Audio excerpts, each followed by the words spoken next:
දුර පුතාලට සුබ සන්ධ්‍යාවක්. අපි 9 ශ්‍රේණියේ 10 වෙනි පාඩම පටන් ගන්නවා. අපි ගිය සතියේ කතා කරේ මේ පාඩම අපි විද්‍යුත් විච්ඡේදනය කියන කොටස තමයි ගිය සතියේ කතා කරේ. අපි ඊටු ටික අද පටන් ගන්නවා. අපි මුලින්ම කතා කරේ මේ පොතේ තියුණු මුලින්ම ටික කොටස් ටික මතක් කරොත් එහෙම මුලින්ම මේ පොතේ දක්වලා තියුණේ විද්‍යුත් උදුනක එතකොට ඒ ආහාර පිසිනකොට ඇල්මිනියම් වාජනයක් තියලා විද්‍යුත් උදුනක ආහාර පිසිනකොට විදුලි කාන්දුවක් වෙලා එතකොට පොල් කිරිවක් කරනකොට ඒ විදුලි සැර වදිනවා කියලා. එතකොට ඒකට හේතුව විදියට මේ පොල් කිරි හරහා මේ විදුලිය ගමන් කරනවා කියන එක තමයි මේක දක්වලා තියුණේ. එතකොට මේ පොල් කිරි එතකොට මේ කාන්තාව එතකොට විදුලි උදුන එතකොට අතින් අල්ලන්නේ. එතකොට විද්‍යුතය වදින්න පුළුවන් එකම ආකාරය තමයි එතකොට පොල් කිරි හරහා විදුලිය ගමන් කිරීම. එතකොට මේකෙදී මේ දක්වන්නේ එතකොට මේ ජලය හරහා ඒ කියන්නේ අපි කියන්නේ පිරිසිදු ජලය නෙවෙයි. එතකොට ඒ විද්‍යුතය ගමන් කරන්න පුළුවන්. කියන්නේ මේ අවස්ථාවේ පොල් කිරි හරහා එහෙම නැත්නම් අපි ඒ තෙතමනේ තියෙන අතකින් එහෙම ස්විච් එකක් එහෙම ඒවා ප්ලග් එකක් එහෙම අපි ඇල්ලුවොත් එහෙම විදුලි සැර වදින්න පුළුවන් කියන එක ගැන තමයි මේක මුලින්ම විස්තර කරන්නේ. එතකොට ඒකට හේතුව විදියට ද්‍රව මාධ්‍ය තුලිනුත් එතකොට විද්‍යුතය ගමන් කරනවා කියන එක තමයි මේක දක්වලා තිබුණේ. මම කලින් කිව්වා ඒ ආසුත ජලය ඒ කියන්නේ පිරිසිදු සංශුද්ධ ජලය කියන එක විද්‍යුතය සන්නායනය කරන්නේ නැහැ. නමුත් පිරිසිදු ජලය වුණත් අපි අතින් ඇල්ලුවොත් අපේ ශරීරයේ දහඩිය පිට වෙනවා. මේ දහඩිය කියන ඒවායි ලුණු අන්තර්ගත වෙනවා. කියන්නේ සෝඩියම් ක්ලෝරයිඩ් කියන එක. ඒක නිසා ඒවා ඒ විද්‍යුතය ගමන් කරන්න අවශ්‍ය මාධ්‍ය ද්‍රවය තුලදී සපයනවා කියන එක දුර පුතාලා මතක තියාගන්න. එතකොට ඒ සංශුද්ධ ජලය කියන එකක් එතකොට අපි අතින් ඇල්ලුවහම පවතින්නේ නැහැ. එතකොට අපේ ඇඟේ එතකොට දාඩිය තියෙන ඒව නිසා එතකොට ඒ සංශුද්ධ ජලයට වුණත් එතකොට මම කලින් කිව්වා වගේ ලවණ එක්කහුව වෙනවා. එතකොට ඒ ලවණ තුලින් එතකොට මේ විද්‍යුතයට ගමන් කරන්න පුළුවන්. ඒක ද්‍රව මාධ්‍යයකදී වුණත් එහෙමයි කියලා අපි කතා කරා. අපි ඊළඟට ක්‍රියාකාරකම 10 කියන කොටසෙන් අපි බැලුවේ ඇත්තට අපි මේ කාබන් කූරු දෙකක් එතකොට මේ ද්‍රව බීකරයකට දාලා ඊට පස්සේ ඒකට අපි භූමි තෙල් දැම්මහම ලුණු ද්‍රාවණයක් දැම්මහම ආම්ලීකృత ජලය දැම්මහම කොපර් සල්ෆේට් ද්‍රාවණයක් දැම්මහම ආසුත ජලය දැම්මහම එතකොට මේකේ විද්‍යුතය ගමන් කරන වද කියලා තමයි අපි ඊළඟ පරීක්ෂණයේදී අපි බැලුවේ. නමුත් ඒ අවස්ථාවේදී ලුණු ද්‍රාවණයයි කොපර් සල්ෆේට් ද්‍රාවණය ආම්ලීකృత ජලය කියන මේ ටික විද්‍යුතය සන්නායනය කරා. නමුත් භූමි තෙලුයි ආසුත ජලය කියන එක විද්‍යුතය සන්නායනය කරන්නේ නැහැ. එතකොට විද්‍යුතය සන්නායනය කරන්නේ ලුණු ද්‍රාවණයයි එතකොට කොපර් සල්ෆේට් ද්‍රාවණයයි ඊළඟට ආම්ලීකృత ජලය. භූමි තෙලුයි ආසුත ජලය කියන එක ඒක විද්‍යුතය සන්නායනය කරන්නේ නැහැ කියලා අපි කතා කරා.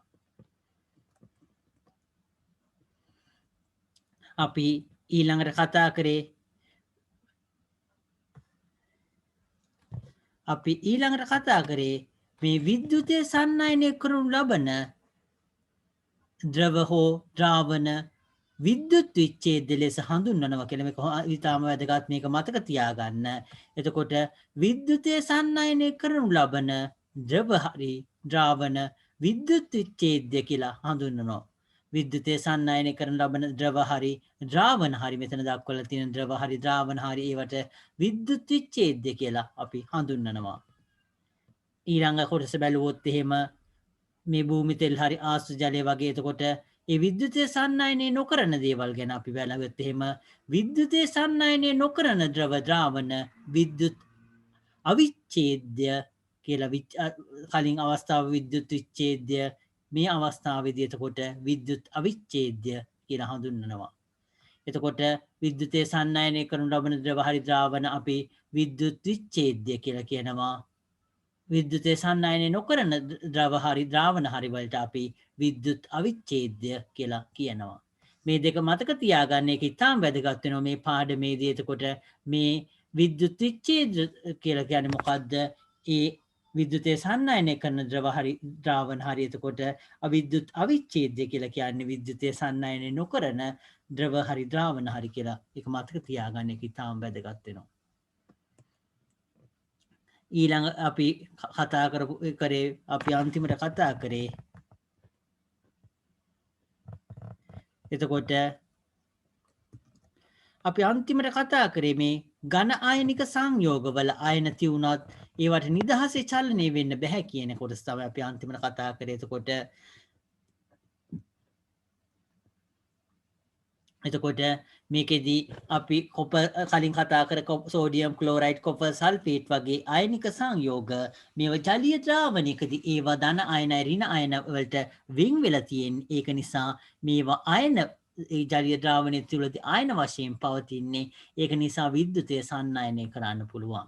නමුත් ඝන අවස්ථාවේදී ඝන ආයනික සංයෝග වලට ආයන තියුණාට ඒව නිදහසේ චලනය වෙන්න බැහැ කියන එක. ඝන ආයනික සංයෝග වලට අයන ඇතත් ඒව නිදහසේ චලනය වී නොහැක. එම නිසා සංයෝග ඝන අවස්ථාවේදී එතකොට මේ සංයෝග එතකොට ඝන අවස්ථාවේදී විද්‍යුතය සන්නයනය කරන්නේ නැහැ කියන එක මතක තියාගන්න. එතකොට ඒ ආයනික සංයෝග ඒවා ජලීය ද්‍රාවණයක දිය වුණාම තමයි ඒකට නිදහසේ ගමන් කරන්න පුළුවන්. ඒක නිසා තමයි විද්‍යුතය ඒක විද්‍යුතය ගමන් කරන්නේ හරහා. නමුත් ඒවා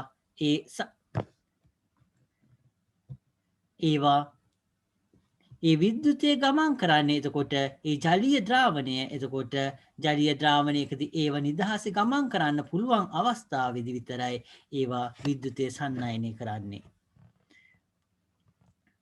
අපි මේ කතා කරන්නේ 9 වෙනි ශ්‍රේණියේ 10 වෙනි පාඩම කතා කරන්නේ අපි. එතකොට 9 වෙනි ශ්‍රේණියේ 10 වෙනි පාඩම අපි කතා කරන්නේ. අපි 8 වෙනි පාඩමයි 9 වෙනි පාඩමයි පස්සේ කතා කරන්න තියලා 10 වෙනි පාඩමට ආව. එතකොට මේකේ අපි මුල් ටික කතා කරේ මේ අපි ගිය සතියේ කතා කරපු ටික පොඩ්ඩක් මතක් කිරීමක් කරන්නේ. එතකොට ගිය සතියේ කතා කරපු ටිකේ පොඩි මතක් කිරීමක් කරන්නේ. එතකොට ඝන ආයනික සංයෝග වලට ආයන තියුණාට ඒවා නිදහසේ චලනය වෙන්න බෑ. ඒක නිසා ඒව තුලින් විද්‍යුතය සන්නයනය කරන්නේ නැහැ. ඒ වුණාට මේ ආයනික සංයෝග ජලීය දිය කළා ජලීය ද්‍රාවණයක් හදාගත්තාම ඒ අයන වලට නිදහසේ ගමන් කරන්න පුළුවන්. ඒක නිසා ඒවා ඒ චලනය වෙන්න පුළුවන් නිසා විද්‍යුතය සන්නයනය කරනවා. ඊළඟට අයනීය ඝන ද්‍රව්‍යයක් වුණත් ඒක අයනීය ඝන ද්‍රව්‍යයක් වුණත් ඒක තදින් රත් කළා. එතකොට තදින් රත් කළා ඒව ද්‍රව අවස්ථාවට පත් කරාම ඒකට අපි විලීන ද්‍රවයක් කියලා කියනවා. විලීන ද්‍රවයක් කියලා කියනකොට මේකට විලීන ද්‍රවයන්දී එතකොට ආයන වලට චලනය වෙන්න පුළුවන්. එතකොට ඒව ඝන අවස්ථාවේදී චලනය වෙන්න බෑ. ඒක ද්‍රවයක් බවට පත් වෙනවා. ඒ කියන්නේ ඒක විලීන ද්‍රවයක් වෙන්න පුළුවන්. එහෙම නැත්නම් ජලීය ද්‍රාවණයකදී වෙන්න පුළුවන්. ඒ අවස්ථාවලදී ඒවට විද්‍යුතය මේ සන්නයනය කරන්න පුළුවන් කියන එක මතක තියාගන්න. ඒ විද්‍යුතය සන්නයනය කරනවා කියන එක මතක තියාගන්න. අපි ගිය සතියේ නැතර කරේ මෙතනින් අපි අද එතන ඉඳන් කතා කරන්න බලාපොරොත්තු වෙනවා. අපි 10.2 දෙවෙනි පිටුවේ දෙවෙනි පොතේ දෙවෙනි පිටුවේ අපි 10.2 කියන කොටස ඊළඟට කතා කරන්න බලාපොරොත්තු වෙන්නේ.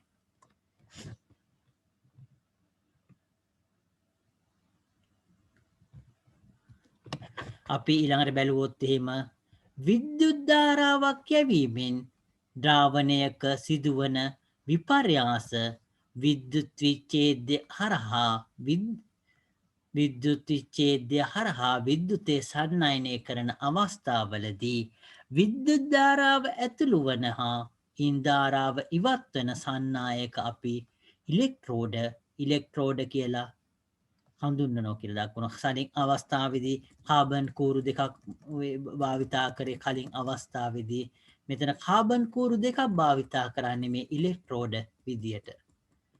එතකොට අපි ආපහු මේක බැලුවොත් එහෙම විද්‍යුත් විච්ඡේද හරහා එතකොට මේ විද්‍යුත ගමන් කරන ඒ දියර හරහා එතකොට ද්‍රව හරහා විද්‍යුතය සන්නයනය කරන අවස්ථාවලදී විද්‍යුත් ධාරාව ඇතුළු වන හා ඉන් ධාරාව ඉවත් වන සන්නායක. එතකොට අපි ඒ ද්‍රාවණයට විද්‍යුතේ ධාරාව ඇතුළු කරන්නේ මොකද්ද? අපි ඒ ධාරාවෙන් විද්‍යුතේ ගන්න භාවිතා කරන්නේ මොකද්ද කියන එක තමයි මෙතන දක්වලා තියෙන්නේ. ඒවට අපි ඉලෙක්ට්‍රෝඩ කියලා දක්වනවා කියන එක. ඒක මතක තියාගන්න. ඉලෙක්ට්‍රෝඩ කියලා කියන්නේ ඒ ද්‍රාවණය එතකොට විද්‍යුත් විච්ඡේද ද්‍රාවණයකට එතකොට විද්‍යුතය ඒ ද්‍රාවණයට ඇතුළු කරන එකයි පිට කරන ඒ යොදා ගන්න සන්නායක තමයි අපි ඉලෙක්ට්‍රෝඩ කියලා කියන්නේ. ඉහත 10 එක ක්‍රියාකාරකමේදී එක් කාබන් ඉලෙක්ට්‍රෝඩයක් ඔස්සේ ද්‍රාවණයට විද්‍යුත් ධාරාව ඇතුළු වන අතර අනික් කාබන් ඉලෙක්ට්‍රෝඩය ඔස්සේ විද්‍යුත් ධාරාව ද්‍රාවණයෙන් බැහැර වෙන. එතකොට කලින් අවස්ථාවේදී ඉලෙක්ට්‍රෝඩ විදියට භාවිතා කරේ අපි කාබන් කියන එක. ඒක ඒ ද්‍රාවණයට ඒ විද්‍යුතය ඇතුල් කරන්න භාවිතා කරේ කාබන් ඉලෙක්ට්‍රෝඩ ඒ ද්‍රාවණයෙන් විද්‍යුතය පිට කරන්න භාවිතා කරෙත් අපි කාබන් ඉලෙක්ට්‍රෝඩ.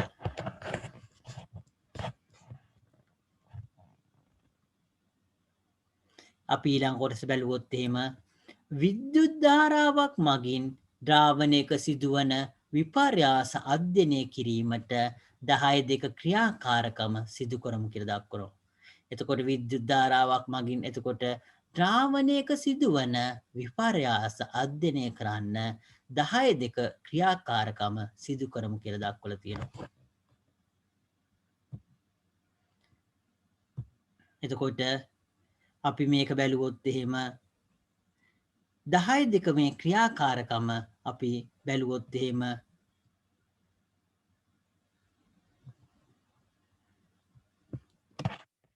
එතකොට විද්‍යුත් ධාරාවක් මගින් එතකොට විද්‍යුත් ධාරාවක් මගින් ද්‍රාවණයක සිදුවන විපර්යාසය. එතකොට විද්‍යුත් ධාරාවක් සැපයුවාම එතකොට ද්‍රාවණයේ මොන වගේ විපර්යාසයක් කියන්නේ මොන වගේ වෙනසක් සිද්ධ වෙනවද කියන එක. එතකොට ඒ විද්‍යුත් ධාරාවක් සැපයුවාම ද්‍රාවණයේ මොන වගේ විපර්යාසයක් සිදු වෙනවද කියන එක අපි ඒක බලන්න. එතකොට මේ විද්‍යුත් ධාරාවක් සැපයුවාම ද්‍රාවණයේ මොන වගේ වෙනසක් සිදු වෙනවද කියන එක අපි බලන්න මේ 10 කියන ක්‍රියාකාරකම 10 වෙනි පාඩමේ මේ දෙවෙනි ක්‍රියාකාරකම සිදු කරමු කියන එක තමයි දක්වලා තියෙන්නේ.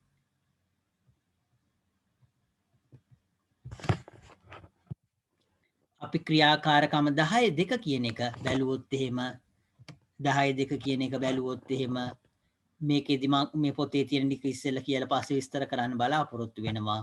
මේ ක්‍රියාකාරකමට අවශ්‍ය වන ද්‍රව්‍ය විදියට බීකරයක්, ඇමීටරයක්, සම්බන්ධක කම්බි, කොපර් සල්ෆේට් ද්‍රාවණයක්, කාබන් ඉලෙක්ට්‍රෝඩ, වියලි කෝෂ දෙකක් කියලා දක්වලා තියෙනවා.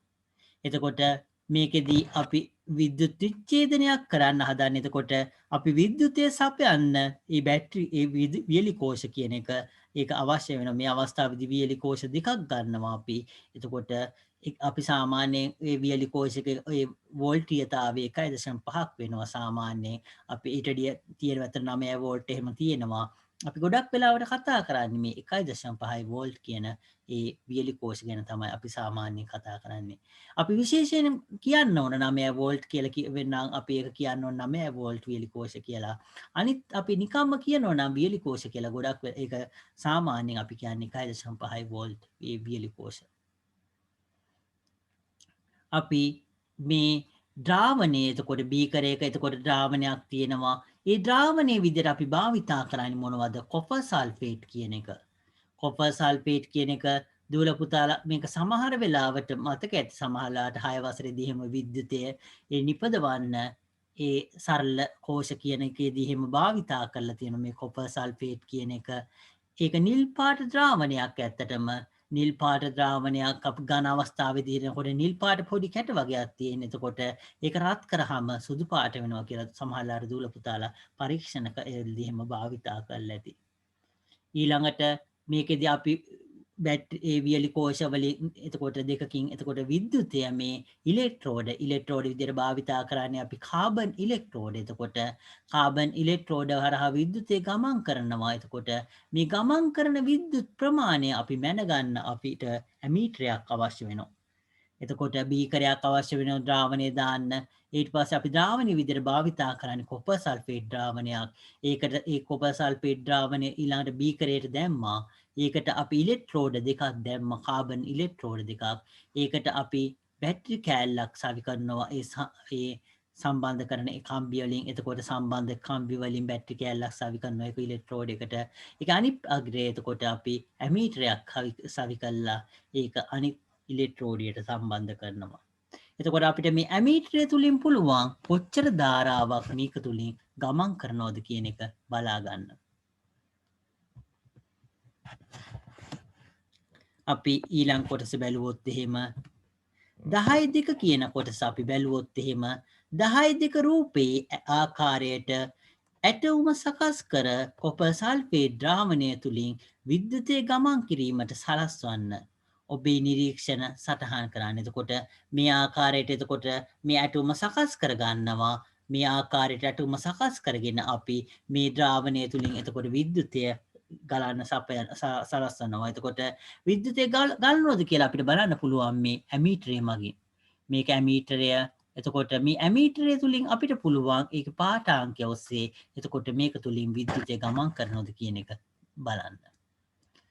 අපි ඊළඟ කොටස බැලුවොත් එහෙම බාහිර විද්‍යුත් සැපයුමේ ධන අග්‍රයට සම්බන්ධ ඉලෙක්ට්‍රෝඩය ධන ඉලෙක්ට්‍රෝඩය කියලා හඳුන්වනවා. එතකොට ධන අග්‍රයට නම් සම්බන්ධ කරලා තියෙන්නේ එතකොට මේ අවස්ථාවේදී මේ ධන අග්‍රයට සම්බන්ධ කරලා තියෙන බැටරි කෑල්ලේ ඒක මේ ධන විද්‍යුත් විභවාන්තරයක් තියෙන එක. එතකොට මේකට අපි කියනවා ධන ඉලෙක්ට්‍රෝඩය කියලා. ඍණ අග්‍රයට සම්බන්ධ කරලා තියෙන මේ අනිත් ඉලෙක්ට්‍රෝඩයට අපි කියනවා ඍණ ඉලෙක්ට්‍රෝඩය කියලා. ඒ දෙක මතක තියාගන්න. එතකොට මේ ධන ඉලෙක්ට්‍රෝඩයයි ඍණ ඉලෙක්ට්‍රෝඩයයි කියන එක ඒකත් වැදගත් වෙනවා අපිට. ඒක ධන ඉලෙක්ට්‍රෝඩය විදියට මේ අවස්ථාවේදී නම් භාවිතා කරන්නේ කොපර් කියන ඒ ලෝහය තමයි කාබන් එක භාවිතා කරන්නේ කාබන් ඉලෙක්ට්‍රෝඩය අපි භාවිතා කරන්නේ. එතකොට මේ අවස්ථාවේදී කාබන් ඉලෙක්ට්‍රෝඩ දෙකම තමයි දෙපැත්තටම භාවිතා කරන්නේ. ඒක නිසා අපි මේ ඉලෙක්ට්‍රෝඩ විදියට එතකොට ධන ඉලෙක්ට්‍රෝඩයත් එතකොට කාබන් ඉලෙක්ට්‍රෝඩය ඊළඟට ඍණ ඉලෙක්ට්‍රෝඩයත් මේ අවස්ථාවේදී කාබන් ඉලෙක්ට්‍රෝඩය. ඒක නිසා මේ අවස්ථාවේදී ධන ඉලෙක්ට්‍රෝඩයයි ඍණ ඉලෙක්ට්‍රෝඩයයි කියන එක දෙකම එතකොට කාබන්. නමුත් ඒවා ඒ අවස්ථාව අනුව වෙනස් වෙනවා. මේ අවස්ථාවේදී ඒ කාබන් කියන ඉලෙක්ට්‍රෝඩ තමයි ධන ඍණ දෙකටම භාවිතා කරන්නේ. නමුත් ඒ ප්‍රතික්‍රියාව අනුව එතකොට ඒවා වෙනස් වෙනවා. ඉස්සරහට දූල පුතාලාට ඒක තේරුම් ගන්න පුළුවන්. එතනට වෙනකම් අපි කතා කරා. අපි ඊළඟ කොටස බැලුවොත් එහෙම මෙහිදී ඍණ ඉලෙක්ට්‍රෝඩය මත රතු දුඹුරු පැහැති ද්‍රව්‍යයක් තැන්පත් වීමද ධන ඉලෙක්ට්‍රෝඩය අසලින් වායු බුබුලු පිටවීමද නිරීක්ෂණය කරන්න පුළුවන්. තවද ද්‍රාවණයේ නිල් පැහැය ක්‍රමයෙන් අඩුවන බවද නිරීක්ෂණය කරන්න පුළුවන්. එතකොට මේකදී දූල පුතාලා මේ ද්‍රාවණයට නිල් පාටක් ලැබෙන්නේ කොහොමද කියන එක හොඳින් මතක තියාගන්න. මොකද ඒකේ කොපර් සල්ෆේට් කියන ද්‍රාවණය නිසා තමයි මේකේ මේ නිල් පාට ලැබෙන්නේ. එතකොට කොපර් සල්ෆේට් කියන එතකොට ද්‍රාවණය නිසා තමයි මේකෙදී එතකොට මේ නිල් පාට ලැබෙන්නේ ද්‍රාවණයට. එතකොට මේ කොපර් සල්ෆේට් කියන එක එන්න අඩු වෙනකොට දූල පුතාලට අනිත් පැත්තට කිව්වොත් එහෙම දූල පුතාලා මේ වතුර බීකරයකට වතුර අරගෙන ඒකට කොපර් සල්ෆේට් චුට්ටක් දාලා දිය කරන්න. එතකොට යන්තම් ඒක පාටක් නිල් පාටක් පෙනේ සමහරලාට. තව ටිකක් වැඩි කරලා තව හැන්දක් දාලා දිය කරලා බලන්න. ඊට පස්සේ ටිකක් වැඩි නිල් පාට වෙනවා. ඊට පස්සේ තව හැන්දක් දාලා එහෙම ඒක දිය කරාම තව නිල් පාට වෙනවා. එතකොට දූල පුතාලාට තේරුම් ගන්න පුළුවන් කොපර් සල්ෆේට් ඒ ද්‍රාවණය තුල තියෙන ප්‍රමාණය මත ඒ ද්‍රාවණයේ නිල් පාට වෙනස් වෙනවා කියලා. එතකොට ඒ ද්‍රාවණයේ නිල් පාට ක්‍රමයෙන් අඩු වෙනවයි කියලා කියන්නේ ද්‍රාවණය තුල තියෙන කොපර් සල්ෆේට් ප්‍රමාණය එන්න අඩු වෙනවයි කියන එක. ඒක හොඳින් මතක තියාගන්න. මොකද විද්‍යුතය සන්නයනය කරනකොට ද්‍රාවණයේ තියෙන ඒ කොපර් සල්ෆේට් ඒ කොපර් කියන එකයි සල්ෆේට් කියන වෙන් වෙච්ච අයන ඒව භාවිතා කරන ඒගොල්ලෝ මාධ්‍යයක් විදියට. ඒක මම පොඩ්ඩක් දූල පුතාලාට කිව්වොත් එහෙම දූල පුතාලා ඒක හොඳින් මතක තියාගන්න පුළුවන් එකක්. ගඟක් තියෙනවා. මෙහෙම ගඟේ එක යුරක් තියෙනවා. මේ ගඟේ අනිත් යුර. එතකොට මේ ගඟේ එතකොට මෙහෙම ජලය ගලාගෙන යනකොට එතකොට මම ඒක ආපහු මකලා අඳින්න.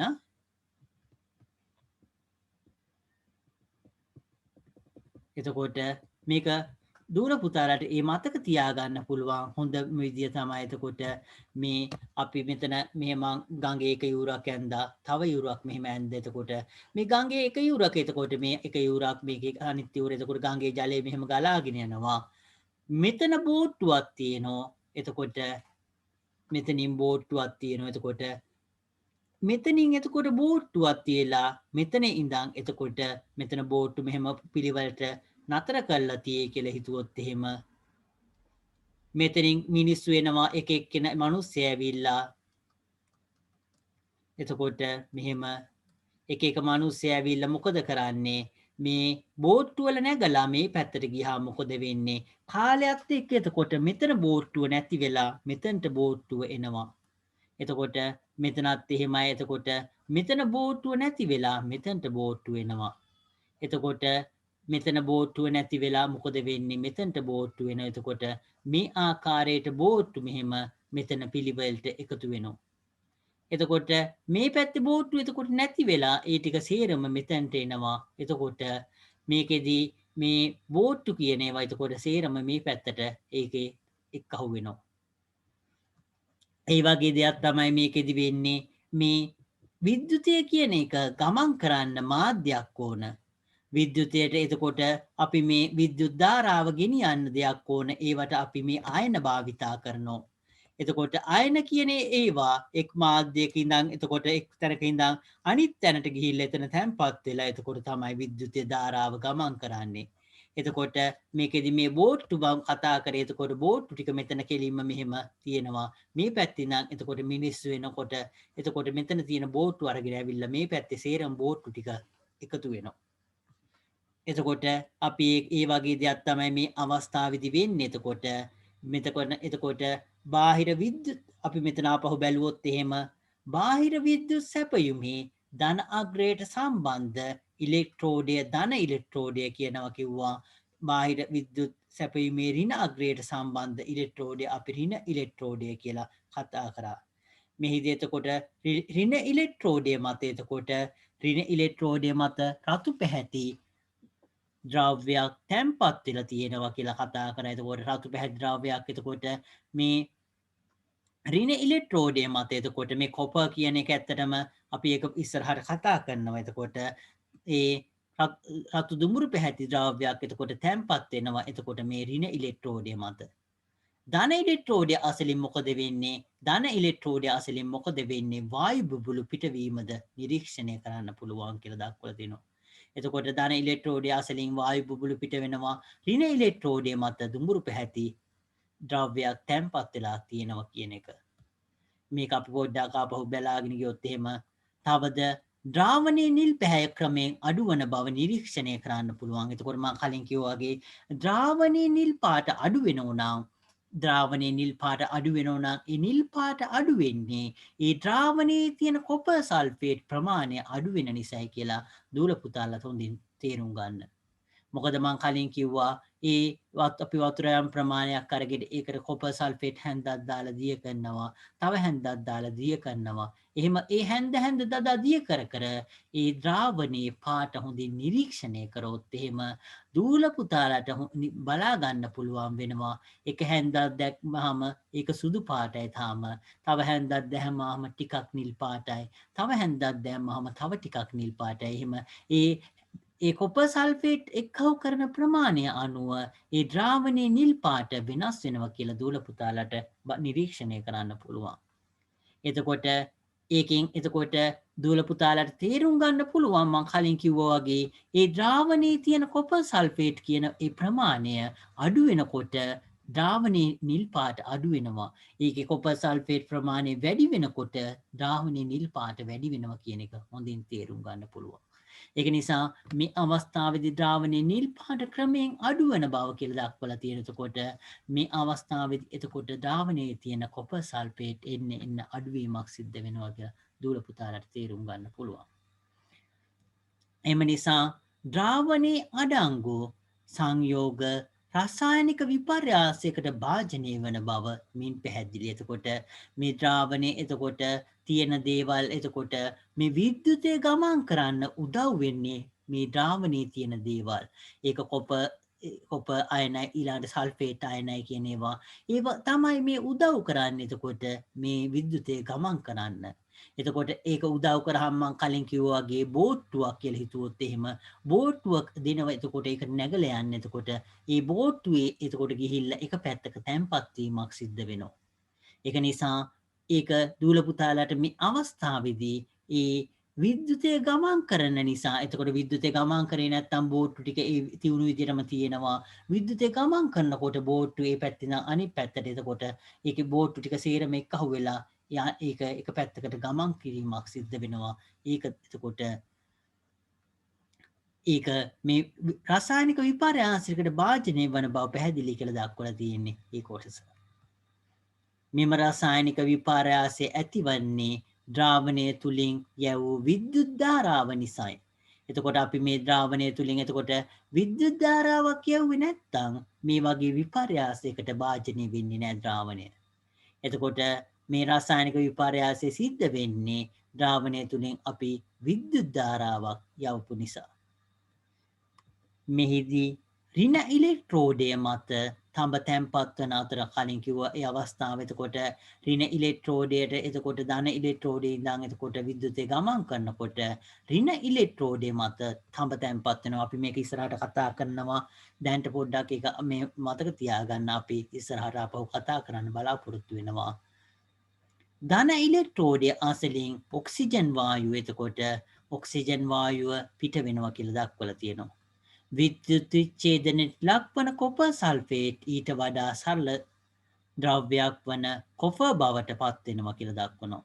විද්‍යුත් විච්ඡේදය තුළින් විද්‍යුත් ධාරාවක් ගමන් කිරීමට සලස්වා සිදු කරනු ලබන රසායනික විපර්යාසය විද්‍යුත් විච්ඡේදනය කියලා හඳුන්වනවා. මෙම ක්‍රියාවලියේදී විද්‍යුත් විච්ඡේදය ඊට වඩා සරල සංඝටක බවට පත් වෙනවා කියලා දක්වලා තියෙනවා. විද්‍යුත් විච්ඡේදය සඳහා රසායනිකව ප්‍රතික්‍රියා නොකරන ඉලෙක්ට්‍රෝඩ අක්‍රිය ඉලෙක්ට්‍රෝඩ වෙනවා. එතකොට කාබන් ඉලෙක්ට්‍රෝඩ, ප්ලැටිනම් ආදී ඉලෙක්ට්‍රෝඩ ඒ සඳහා නිදසුන් වෙනවා. එතකොට ඉස්සරහට දූල පුතාලා තඹ ඉලෙක්ට්‍රෝඩ වෙනත් දේවල් ඇත්තටම ඉලෙක්ට්‍රෝඩ විදියට භාවිතා කරනවා. ඒ අවස්ථාවලදී ඉලෙක්ට්‍රෝඩයත් ක්‍රමයෙන් ඒ නැති වෙලා යන ඒ කියන්නේ මේක ෂය වෙන අවස්ථා තියෙනවා. එතකොට මේ අවස්ථාවේදී අපි මේ කතා කරන ඉලෙක්ට්‍රෝඩය කාබන් එහෙම නැත්නම් මිනිරන් කාබන් ඉලෙක්ට්‍රෝඩ අපි භාවිතා කරන්නේ ප්ලැටිනම් කියන එක ඇත්තටම ගණන් අධික දෙයක්. එතකොට අපිට ප්ලැටිනම් කියන එක තරම් පහසුවෙන් භාවිතා කරන්න බැහැ ඇත්තටම. එතකොට කාබන් ඉලෙක්ට්‍රෝඩ කියන එක එතකොට මේවා අක්‍රිය ඉලෙක්ට්‍රෝඩ. එතකොට ඒක අක්‍රිය ඉලෙක්ට්‍රෝඩ කියන්නේ මේ ප්‍රතික්‍රියා නොකරන ඉලෙක්ට්‍රෝඩ. එතකොට මේ විද්‍යුත් විච්ඡේදය සමග රසායනිකව එතකොට ප්‍රතික්‍රියාවක් සිද්ධ කරන්නේ. ඒවට අපි කියනවා අක්‍රිය ඉලෙක්ට්‍රෝඩ කියලා. එකක් මතක තියාගන්න. එතකොට අක්‍රිය ඉලෙක්ට්‍රෝඩ කියන්නේ මොකක්ද කියලා. එතකොට දූල පුතාලට මේකෙදී යම් තාක් දුරට යම් දල අදහසක් ආව කියලා හිතෙනවා මේ අවස්ථාවේදී. එතකොට මේ අවස්ථාවේදී යම් තාක් දුරට දල අදහසක් මේක තුලින් මං හිතන්නේ ඇති වුණා කියලා හිතනවා. අපි ආපහු ඒ කොටස ඒ දල අදහසක් මේ තුලින් දූල පුතාලට ලැබුණා කියලා හිතනවා. අපි ආපහු පාරක් එක බැලුවොත් එහෙම මේ අවස්ථාවේදී එතකොට මේ කොපර් සල්ෆේට් කියන එක තමයි මේ ජලයේ දිය කරලා තියෙන ඒ ද්‍රාවණය. එතකොට ඒකට මේ කාබන් ඉලෙක්ට්‍රෝඩ දෙකක් එතකොට දාලා තියෙන්නේ. එතකොට මේක විද්‍යුතය ගමන් කරනකොට ඒක ප්‍රතිඵලයක් විදිහට මේ රසායනික ප්‍රතික්‍රියාවක් සිද්ධ වෙලා ඒකෙදී එක ඒ කියන්නේ ඍණ ඉලෙක්ට්‍රෝඩේ කාබන් කියන එක තැන්පත් වෙනවා. ධන ඉලෙක්ට්‍රෝඩේ අසලින් එතකොට ඒ වාතයක් පිට වෙනවා කියන එක තමයි අපි කතා කරේ. ඊළඟට ඒකේ ඒ ද්‍රාවණයේ තියෙන කොපර් සල්ෆේට් ප්‍රමාණය එතකොට ප්‍රතික්‍රියාව සිද්ධ වෙලා එතකොට ඒක කොපර් සල්ෆේට් ප්‍රමාණය එන්න අඩු වෙනවා. එතකොට ඒක ප්‍රතිඵලයක් වෙන්නේ ඒකේ පහය නිල් පාට ක්‍රමයෙන් අඩු වෙනවා කියන එක තමයි අපි කතා කරේ. එතකොට මේ දාන ඉලෙක්ට්‍රෝඩය අසරින් එතකොට ඔක්සිජන් වායුව පිට වෙනවා කියන එක තමයි ඊළඟට දක්වලා තියෙන්නේ. අපි අන්තිමට කතා කරේ විද්‍යුත් විච්ඡේදය. එතකොට විද්‍යුත් විච්ඡේදය එක රසායනික ප්‍රතික්‍රියා නොකරන ඉලෙක්ට්‍රෝඩ අපි අක්‍රිය ඉලෙක්ට්‍රෝඩ කියලා කිව්ව කියන එක තමයි අපි අන්තිමට කතා කරේ.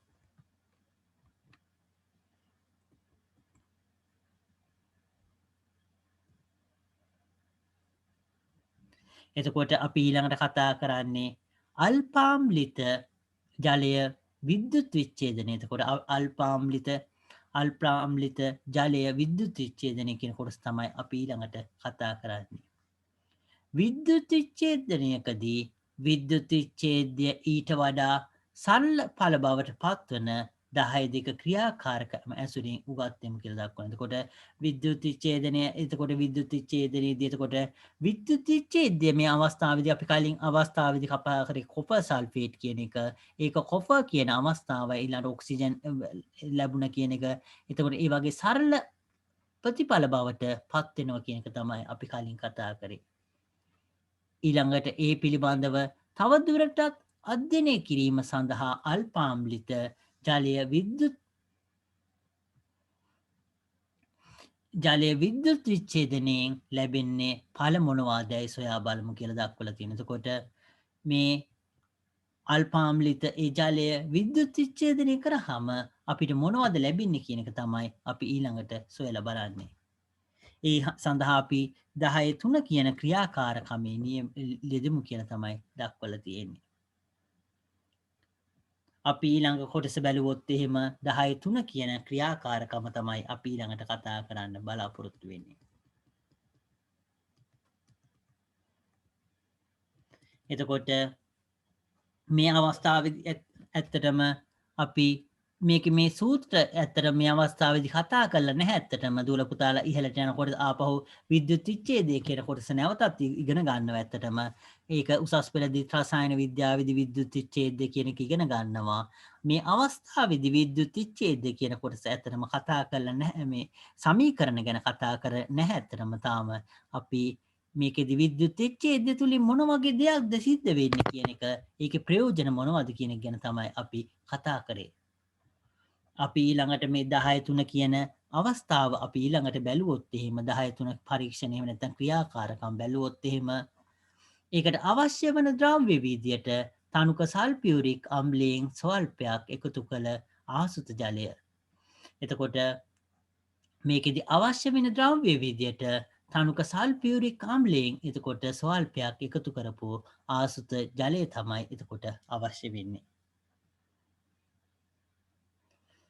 9 වෝල්ට් බැටරි කෑල්ලක් එතකොට කලින් අවස්ථාවේදී අපි ඒ 1.5 වෝල්ට් බැටරි කෑලි දෙකක් අපි භාවිතා කරා. ඒ කියන්නේ අපි 3 වෝල්ට් කියන ඒ විද්‍යුත් විභවාන්තරයක් තමයි භාවිතා කරේ. මේ අවස්ථාවේදී අපි භාවිතා කරන්නේ 9 වෝල්ට් බැටරි කෑල්ලක්. අපි ඒකෙදී ඉලෙක්ට්‍රෝඩ විදියට ධන ඉලෙක්ට්‍රෝඩයක් ඍණ ඉලෙක්ට්‍රෝඩයක් විදියට අපි භාවිතා කරන්නේ කාබන් කූරු. ඊළඟට ප්ලාස්ටික් බඳුනක් අවශ්‍ය වෙනවා කියන එක දක්වලා තියෙනවා. ප්ලාස්ටික් බඳුනක් අවශ්‍ය වෙනවා කියලා දක්වලා තියෙනවා. සම්බන්ධක කම්බි පරීක්ෂා නල දෙකක් කියලා දක්වලා තියෙනවා. එතකොට අපි මේ ඉලෙක්ට්‍රෝඩ කියන එක එතකොට ඒක විද්‍යුතේ ගලා යන සලස්සන්න ඕනේ. එතකොට ඒකට අපි සම්බන්ධ කම්බි බැටරි කෑල්ල ඒක භාවිතා කරනවා. එතකොට මේකෙදී එතකොට එක ඉලෙක්ට්‍රෝඩයක් එතකොට කාබන් ඉලෙක්ට්‍රෝඩ එතකොට ඒක ධන මේ ඉලෙක්ට්‍රෝඩය විදිහට කාබන් ඉලෙක්ට්‍රෝඩයක් ඍණ ඉලෙක්ට්‍රෝඩය විදිහට කාබන් ඉලෙක්ට්‍රෝඩ තමයි අපි භාවිතා කරන්නේ. අපි මේ අවස්ථාවේදී අපි ප්ලාස්ටික් බඳුනක් භාවිතා කරලා ඒකේ මේ තනුක සල්ෆියුරික් අම්ලය මිශ්‍ර කරපු ඒ සල්පයක් එකතු කරපු ආසුත ජලය තමයි ඒකට අපි යොදන්නේ කියන එක තමයි තිබුණේ. එතකොට මේ අවස්ථාවේදී වෝල්ට් 9 බැටරි කෑල්ලක් අපි භාවිතා කරනවා කියලා කිව්වේ. එතකොට කාබන් කූරු දෙකක් එතකොට භාවිතා කළා මේ ආකාරයට පරීක්ෂණ නල දෙකක් මෙහෙම උඩින් තියලා මේ උඩ අතර තියලා එතකොට මේ ඇටවුම සකස් කරගන්නවා කියන එක තමයි දක්වලා තියෙන්නේ.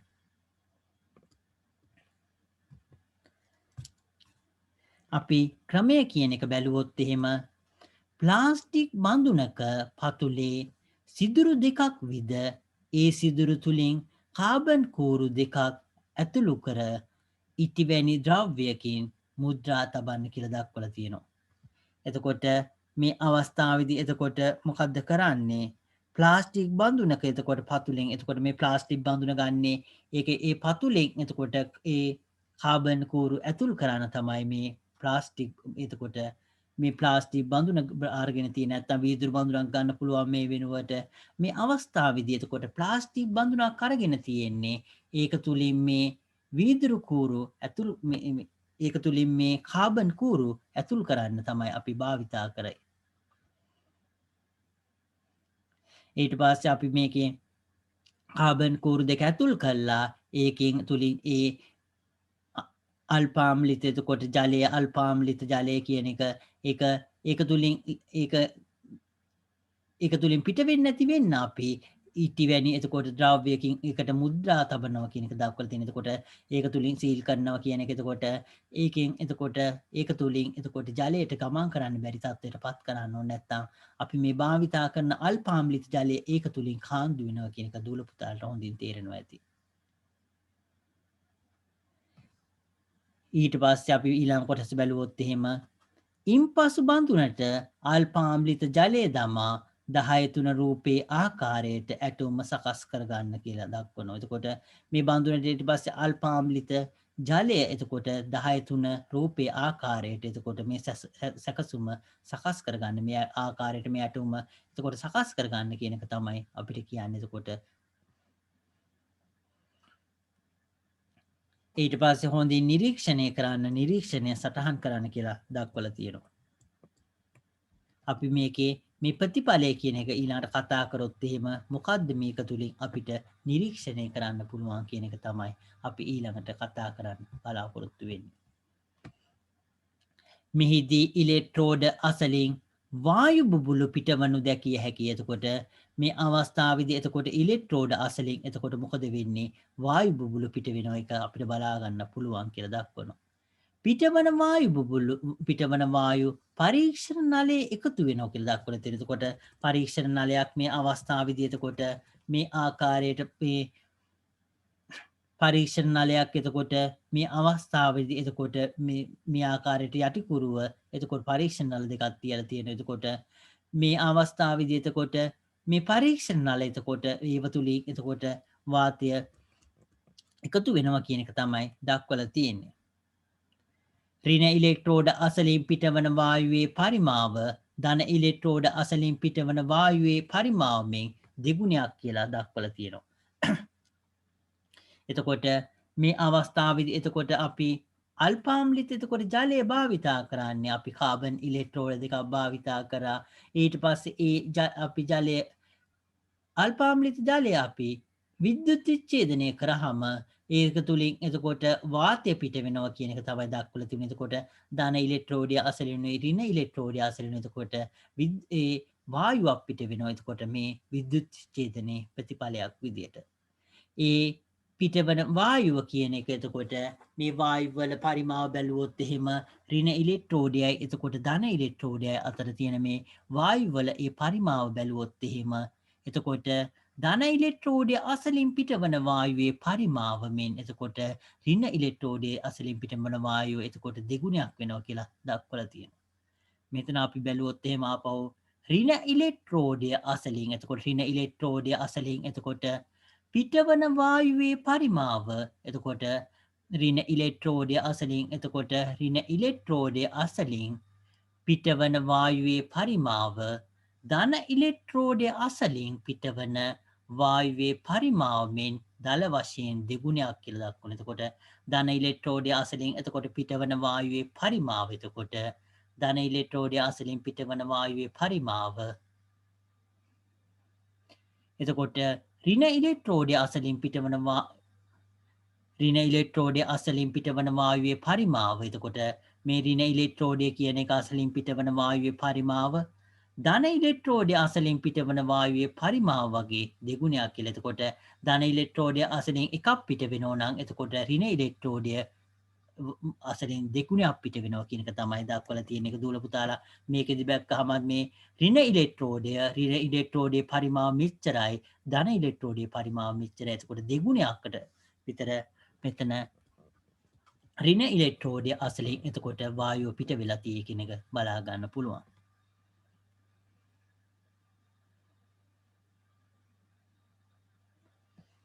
රින ඉලෙක්ට්‍රෝඩය අසලින් පිටවන්නේ හයිඩ්‍රජන්. එතකොට රින ඉලෙක්ට්‍රෝඩය අසලින් අපි හයිඩ්‍රජන් වායුව පිට වෙනවා. ධන ඉලෙක්ට්‍රෝඩය අසලින් පිට වෙන්නේ ඔක්සිජන් වායුව කියලා පරීක්ෂණාත්මකව සොයා ගන්න පුළුවන් කියලා දක්වලා තියෙනවා. එතකොට රින ඉලෙක්ට්‍රෝඩය අසලින් එතකොට රින ඉලෙක්ට්‍රෝඩය අසලින් පිට වෙන්නේ හයිඩ්‍රජන් කියන එක. එතකොට ධන ඉලෙක්ට්‍රෝඩය අසලින් පිට වෙන්නේ ඔක්සිජන් කියන O2 කියන වායුව කියලා අපිට පරීක්ෂණාත්මකව එතකොට සොයා ගන්න පුළුවන් කියලා දක්වලා තියෙනවා. අපි ඊළඟ කොටස බැලුවොත් එහෙම ධන ඉලෙක්ට්‍රෝඩයෙන් පිටවන වායුව අපි ධන ඉලෙක්ට්‍රෝඩය එතකොට ධන ඉලෙක්ට්‍රෝඩයෙන් අපි ඔක්සිජන් වායුව පිට වෙන්නේ එතකොට ධන ඉලෙක්ට්‍රෝඩයෙන් එතකොට ඔක්සිජන් වායුව පිට වෙනවා කියලා දක්වලා තියෙනවා. එතකොට ධන ඉලෙක්ට්‍රෝඩයෙන් පිටවන වායුව වෙන් කරගෙන පුලිඟු කීරක් ඇල්ලූ විට එය දීප්තිමවත්ව දැල්වේ. එතකොට ඒ දහනය සඳහා අවශ්‍ය වන වායුවේ කියන්නේ අපි ඔක්සිජන් වායුව තමයි. එතකොට දහනය සඳහා අවශ්‍ය වායුව තමයි ඒකෙන් පිට වෙන්නේ කියන එක අපි පෙන්නලා එතකොට කියන්න පුළුවන් අපිට මේ ඔක්සිජන් වායුව කියලා අපිට සනාථ කරන්න පුළුවන්. ඒ ක්‍රමය තමයි මේ අවස්ථාවේදී අපි භාවිතා කරන්නේ. එතකොට ධන ඉලෙක්ට්‍රෝඩය අසලින් වායුවක් පිට වෙනවා. ඒක මේ දහනය සඳහා අවශ්‍ය වායුව තමයි මේ තියෙන්නේ කියලා පෙන්වුවොත් අපිට ඒක ඔක්සිජන් කියලා එතකොට අපිට පැහැදිලිවම කියන්න පුළුවන්. එතකොට ඒක නිසා අපි මේ වායුව අරගෙන අපි ඒකට පුලිඟු කීරක් එතකොට ඇල්ලුවාම එතකොට ඒක ඇල්ලුවාම ඒක දීප්තිමත්ව දැල්වෙනවා. ඒ මොකද ඒක දහනයට අවශ්‍ය වාතය අපි නිකුත් වෙන්නේ. ඒක නිසා ඒක දීප්තිමත්ව දැල්වෙනවා. ඒක නිසා ධන ඉලෙක්ට්‍රෝඩය අසලින් පිටවන්නේ ඔක්සිජන් වායුව බව සනාථ කරන්න පුළුවන්. එතකොට මේ ධන ඉලෙක්ට්‍රෝඩය අසලින් පිට වෙන්නේ එතකොට ඔක්සිජන් වායුවයි කියලා අපිට සනාථ කරන්න පුළුවන් ඒක තුලින්. එසේම රින ඉලෙක්ට්‍රෝඩය අසලින් පිටවන වායුව වෙන් කරගෙන එයට දැල්වෙන කීරක් ඇල්ලූ විට පොප් ශබ්දය නිකුත් කරමින් දහනය වෙනවා කියලා දක්වලා තියෙනවා. එතකොට කලින් අවස්ථාවේදී ඒක හොඳින් දහනය වෙනවා දීප්තිමත්ව. මොකද ඒ දහනය සඳහා අවශ්‍ය වන ඒ ඔක්සිජන් වායුව තමයි පිට වෙන්නේ. ඒක නිසා තමයි දීප්තිමත්ව දැල්වෙන්නේ කියලා අපිට කියන්න පුළුවන්. අනිත් අවස්ථාවේදී රින ඉලෙක්ට්‍රෝඩය අසලින් පිට වෙන වායුවට අපි මේ දැල්වෙන කීරක් ඇල්ලුවාම එතකොට පොප් ශබ්දය නිකුත් කරමින් දහනය වෙනවා කියලා දක්වලා තියෙනවා. එතකොට මේකෙදි මේ පොප් ශබ්දය නිකුත් කරමින් දහනය වෙන්නේ. එතකොට අපි මේ රින අග්‍රය අසල ඉලෙක්ට්‍රෝඩය අසලින් හයිඩ්‍රජන් වායුව පිට වෙනවා කියලා අපිට සනාථ කරන්න පුළුවන්. එතකොට ඔක්සිජන් වායුව පිට වෙනවා නම් එතකොට ඒක දීප්තිමත්ව දැල්වෙනවා. ඒ වගේම හයිඩ්‍රජන් වායුව පිට වෙනවා නම් එතකොට ඒකට පුලිඟු කීරක් එතකොට ඇල්ලුවොත් එහෙම එතකොට ඒක පොප් ශබ්දය එතකොට නිකුත් කරමින් ඒක ඒ ශබ්දයක් නිකුත් කරමින් එතකොට ඒක දහනය වෙනවා කියන එක තමයි දක්වලා තියෙන්නේ. ඒක තුලින් අපිට පුළුවන් රින ඉලෙක්ට්‍රෝඩය අසලින් එතකොට හයිඩ්‍රජන් වායුව පිට වෙනවා කියලා එතකොට කියන්න. එතකොට මේ අවස්ථාවේදී මොකද වෙන්නේ? මේ ජලය කියන එක ජලය එතකොට විද්‍යුත් විච්ඡේදනය වෙලා එතකොට ඊට වඩා සරල ද්‍රව්‍යයක් වෙන්නේ එතකොට ඔක්සිජනුයි හයිඩ්‍රජනුයි බවට එතකොට පත් වෙනවා. එතකොට මේ ජලය කියන එකේදී හයිඩ්‍රජන් එතකොට දෙකකුයි ඔක්සිජන් එකකුයි තමයි එකහුව වෙලා තමයි මේ ජලය කියන එක හැදිලා තියෙන්නේ. එතකොට මේව වෙන් කරාම ඔක්සිජන් ප්‍රමාණය එකයි හැදෙන්නේ. ඇත්තටම හයිඩ්‍රජන් කියන එක දෙකක් හැදෙනවා. ඒ නිසා තමයි මේ ධන අග්‍රයේදී එතකොට ඔක්සිජන් එතකොට ඒ ප්‍රමාණය භාගයකුයි එතකොට හයිඩ්‍රජන් දෙගුණයකුයි වෙන්නේ ඒක තුලින්. ඒක නිසා මේ අවස්ථාවේදී එතකොට මේ ජලය කියන එක විද්‍යුත් විච්ඡේදනය කළා මේ ඔක්සිජන් හා හයිඩ්‍රජන් බවට පත් කිරීමක් තමයි මේ තුنين අපි සිද්ධ කරලා තියෙන්නේ. මේ කොට ඉතුරු කොටස අපි